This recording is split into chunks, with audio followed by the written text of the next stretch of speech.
Okay. My name is Uchenna Christopher Ozuah. I'm an internal medicine physician by training, born in Nigeria, born in the southwestern city of Ibadan, grew up in Lagos, which is also commercial capital of Nigeria, but then grew up in the east, southeast, where I'm originally from Igbo by tribe. I grew up in a household. My parents had 5 children. I'm the oldest. 5 children.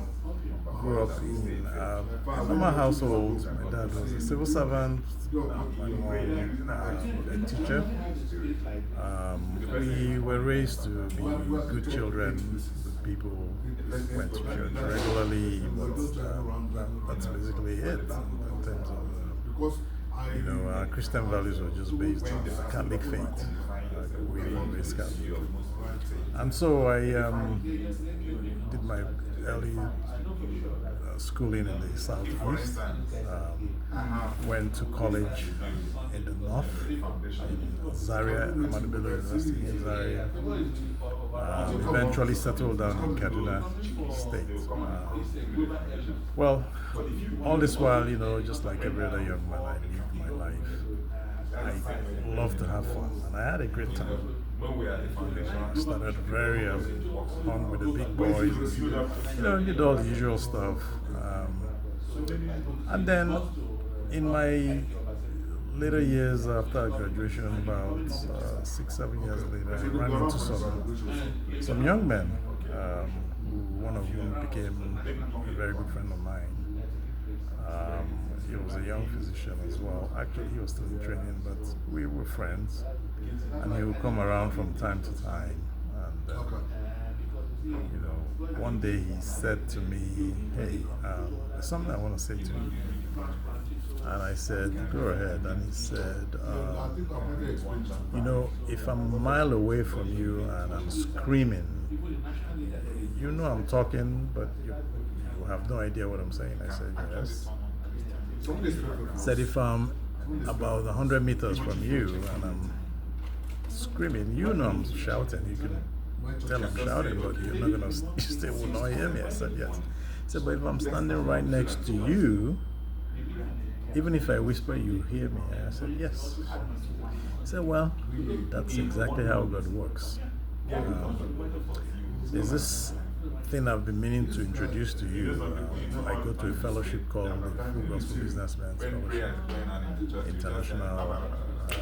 I've been meaning to talk to you about it, but I didn't want to push you. I didn't want to press you. We've been friends, and I have a lot of respect for you." He said, what I just told you, I have a burden to invite you to our meetings because, I feel it will be of benefit to you." And I said to him, hold on. It turns out that, this was about 1999. Since 1996, I had said to myself, "Look, what else do you want in life? You've played around, you've had all the fun and all the clubbing." And I had been battling and asking myself what was next. So I said, I'm at a point in my life where I think the next thing I need is to get close to God. So just name the date and time and I'll be there. And I went. Full Gospel Businessmen's Fellowship, Jubilee chapter in Kaduna State, Nigeria. Incidentally, it was a young chapter then we used to call it the Young and Upwardly Mobile, age bracket of 25 to 45. That was a catchment group. Walked into that meeting that day and haven't looked back since. Life has not been perfect, but I have learned, and every time I look back, I would say that in all that had happened in life, I always felt I was a lucky person. I was always, things always worked out the way I wanted them. But I realized that it was just the hand of God, guiding and rearranging and directing me, And so I started going to the full gospel from then on. Did I face challenges? Oh, a huge lot of challenges. My dad, incidentally, was sick with prostate cancer at the time, and eventually passed on. Being the oldest child, there were tons of challenges. But I can say that just attending fellowship and going to full gospel armed me with so much. It gave me boldness, things I never knew. I'll give you an example.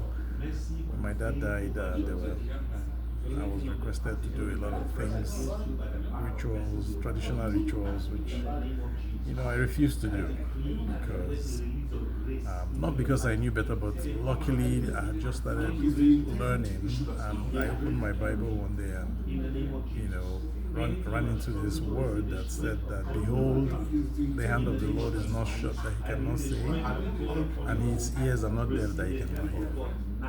So it gave me confidence to go home.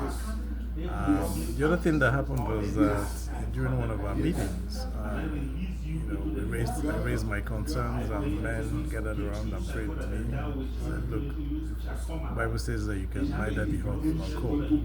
You cannot put your hand on the plow and look back. So go home in this your might. Go home to your village and do what you have to do. And I did, and came back, and eventually came to the US. When I came, I had to go through a lot of trainings, and my first job was in Tennessee. I was away from my family, but I can say, looking back, that it was the word, the few things I learned in full gospel that kept me going. As a young man, being away from my family, of course, you see a lot of things. You get tempted in different ways. I remember at one of our fellowship meetings, one of our brothers had said something: resist the devil and he'll flee from you.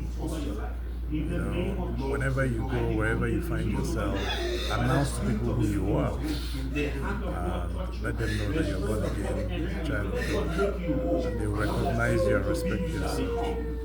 So a few of the lessons that have helped me walking through life, knowing that God always comes first, and that being a child of God doesn't mean your life is bereft of challenges. I have had many, and they still continue to come. But like I tell my kids, I am fearfully and wonderfully made. That's my belief. That is my shepherd. He will continue to guide me. In the name of Jesus. Thank you. Thank you.